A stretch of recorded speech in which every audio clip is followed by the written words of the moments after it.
We already studied about the Mendel, all the three laws of Mendel. Now we are going to study that after the three laws given by Mendel, what was the deviation from the Mendelism? As Mendel has already concluded by the experiment, all the three laws, the segregation of gamete, the law of dominance and law of independent assortment, where we had studied in that live class about the monohybrid cross and the dihybrid cross.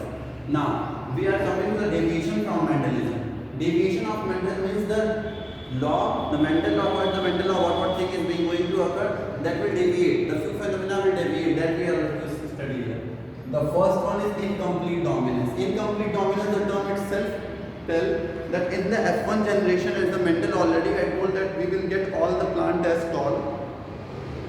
And if we will take its genotype, then we will get the 1:2:1 ratio, and the phenotype will give the 3:1 ratio, where the purity of gamete will be restored. That when the like the parents, there will be dominant character, although the hybrid character is there, but that will also show the tall plant. But in the incomplete dominance, in the 4 o'clock plant, the F1 genera do not resemble exactly to the parents. It will show that intermediate character, which was the T and small t. Here when we will cross between the flower color, then we will get the intermediate character also in this. So here when the red flower has been taken and the white flower has been taken, then similarly the T and small t, the capital R and small r.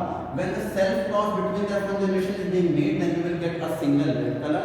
The two hybrids will show the pink color and the white color. This pink color is the intermediate color, which shows that the deviation from the Mendelism, that is the incomplete dominance, is occurred in the 4 o'clock plant. And then coming to the codominance. After this incomplete dominance, the next topic is the codominance. When two alleles express themselves independently when present together is called in an organism. When two alleles have the capacity to express themselves independently when there is two alleles that will express themselves independently, then it is called as the codominance. The best example of this type of way is the blood group ABO. We already know that I is an antigen which carry the allele of the A and B, and this there are the three genes IA, IB and small I. These three genes will be control the character of the blood grouping. So we all know that when IA and I is present, because I is devoid of sugar, so in the presence of I also, IA will express the A blood group. So IA, I and IA, capital I means if two AA present and if one A and small I is present, then also blood group will be A. If similar way, if one B and one small I, and if both B will present, then it will be character will be B. And here the codominance means IA and IB, if both are present, then both will express it independently. That means the blood group will be AB. And II is devoid of sugar, no any antigen is present, then the blood group will be O. So here 1, 2, 3, 4, 5, 6 characters are being controlled. So that is called as codominance, where due to the pairing also the independently they are showing each other and will controlled by the organism. The best example is the blood grouping means AB. Now related to this only codominance, multiple allelism. When two or more genes occupy same locus, their allele is present is called as the multiple allele. See, in the A blood group, when the A blood group, in the A blood group only O1 will be also present, A will be also present. If the A will be present, then the blood group is O. If the A is present, means IA and small I, then blood group will be A. So here both genes are present on the same locus. Similarly, when we are talking about the blood group AB, then A will be also present and B will be also present on the same locus. That means that two different genes are present on the same locus, occupy the same locus, means same criteria. That is called as multiple allele. Means multiple allele are present on a single chromosome. Like for example, you could see that when we are talking about the chromosome here, so here A is also present, B is also present. So this is the example that multiple allele means more than one allele is present on a single locus of the chromosome, that is called as the multiple allele. Now coming to the pleiotropy. Here the multiple allele was present when single gene produce multiple or more than one phenotypic effect. When a single gene had the capacity to show more than one effect.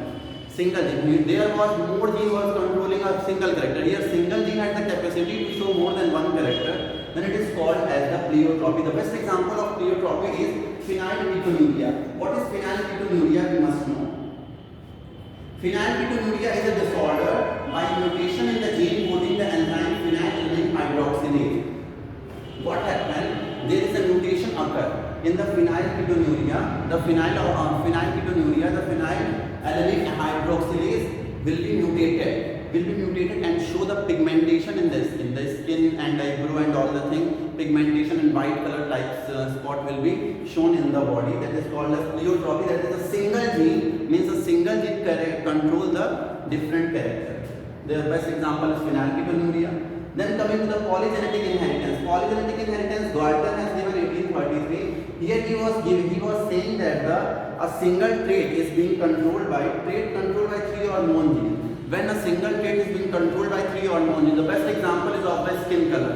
We although know that A, B, C, 3 types of melanin pigment are present on the gene, and different combination will show different skin color. There are different varieties of skin color. Some are very white, very fair. Some are very white. Some are mulatto. Some are negros, and all the things. The Indian skin tone is also different type of tone. We all see the skin tone. So that particular skin tone, the single trait is being controlled by 3 hormone genes. 3 hormone genes are there. They will control a single trait. There will be some lighter shade, some will be darker shade due to this presence of more than one gene. So that is called, when the more than one gene control a single trait, then it is called polygenetic inheritance. When single gene control more than one allele, then it is called as pleiotropy. So this is difference in between two. Now complementary gene. When two pair of non-allelic dominant genes produce one phenotypic trait. When a case occurs when the one phenotypic trait means just like the appearance of anything, one phenotypic trait will be produced by 2 or more genes. So that is called as the complementary gene. Here the best example is 9:7 ratio will be obtained in the phenotypic ratio, where we are getting 9:3:1. I think that only the 9:7 here we are getting. 9:3:1 we are getting the dihybrid cross, but here the dihybrid cross, the one phenotypic, the 9 will be the maximum case of the particular phenotype. There will be no hybrid character will be shown, just like the violet in the dihybrid cross we had seen about the round wrinkled green flower and all that. So here the 9 phenotypic dominant character will be expressed, that means it will deviate from the dihybrid cross. So these all are the deviation from Mendelism, where we had seen about the incomplete dominance, codominance, the blood grouping.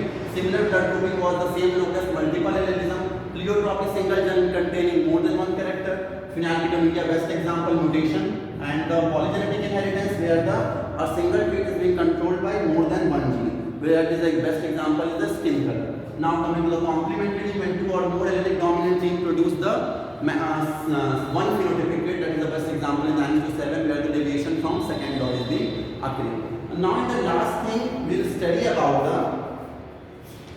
in this chapter we will study about the rediscovery of Mendel law. After this completion, Mendel law got rediscovered. What does it say? It says that chromosomal theory of inheritance. The chromosomal theory of inheritance we will study in the next lecture, but today we will know about the chromosomal theory of inheritance, that what the chromosomal theory of inheritance is being telling. The chromosomal theory of inheritance was given by Sutton and Boveri. They had given the chromosomal theory of inheritance. What they had said? They had said according to this theory that all hereditary characters must be with sperm and egg cells, as they provide bits from one generation to the other. So they were telling that the gene, they were telling the gene is carrying the one character from one generation to the generation. They had just introduced that what was the function of genes or factors introduced by Mendel. That was the function of chromosome also. So relating the particular function of genes to the chromosome, they had given few criteria. We will study in the next lecture about the chromosomal theory of inheritance, where the inheritance means inheriting character. So chromosome was inheriting particular character from one generation to the next generation, and few points regarding this only has been given. So these all are the topic regarding the deviation from Mendelism and a little introduction of the chromosomal theory of inheritance given by Sutton and Boveri. So have a nice day, and any problem you could ask anything.